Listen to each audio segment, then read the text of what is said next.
True prayer. I bless those who pray, and the more spiritual the prayer, the greater the peace I make them feel. This you can understand easily, for he who needs to prostrate himself before images or objects to feel the divine presence cannot feel the spiritual sensation of the Father's presence in his heart.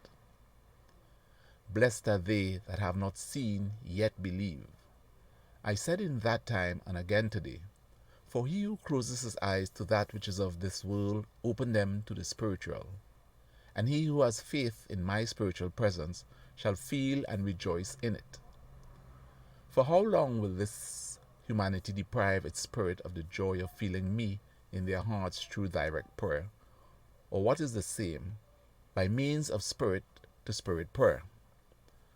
Until my light illuminates the lives of men, and they learn the truth and understand their errors. This is the time for prayer and meditation.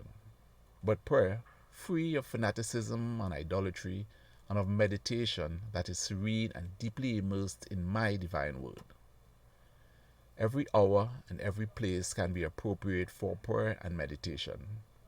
Never in my teachings did I tell you that there were places or times destined for prayer.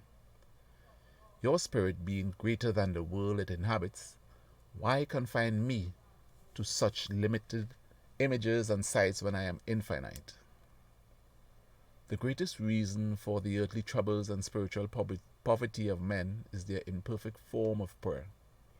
It is for this reason that I tell you that this knowledge must reach all humanity. You do not always pray with the same preparation, and therefore you do not always experience the same peace or the same inspiration. There are times in which you succeed in becoming inspired and elevating your thoughts, and there are others in which you are completely indifferent. How could you always expect to receive my messages in the same form? You should educate your minds and even your bodies to cooperate with your spirit in moments of prayer.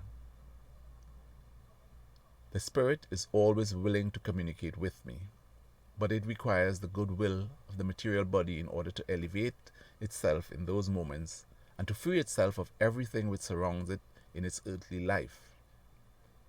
Make an effort to achieve true prayer, because whoever knows how to pray carries in himself the key to peace, to health, to hope, to spiritual strength, and to eternal life.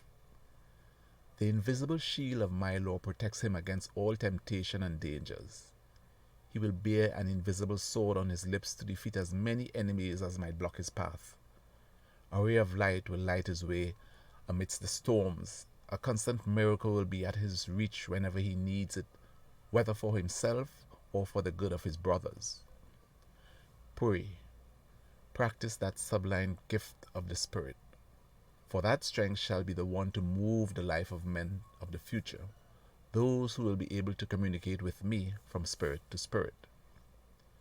Parents will become inspired through prayer in order to guide their children. The ill will gain health through prayer.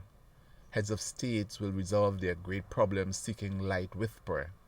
And the man of science will receive revelations through the gift of prayer. Disciples, in the second era my apostles asked me how they should pray, and I taught them the perfect prayer which you call the Lord's Prayer. Now I tell you, be inspired by that prayer, by its meaning, its humility, and its faith, so that your spirit communicates with mine. For it will not be your material lips that pronounce those holy words, but your spirit that speaks to me in its own language. Do not let it be only your lips that call me Father, for many of you tend to do this by rote. I wish that when you say, Our Father who art in heaven, hallowed be thy name, those words come from the purest part of your being, meditating on each one of the phrases so that you are afterward inspired in a perfect communion with me. I taught you the powerful mastery word, that which truly brings the child closer to his father. Upon pronouncing, with respect and sincerity, with elevation and love, with faith and hope, the word Father, distances disappear, and spaces are shortened, for in that instant of spirit-to-spirit communication, nor is God far from you, nor are you far from him. Pray thus, and in your hearts you will receive great benefits of love.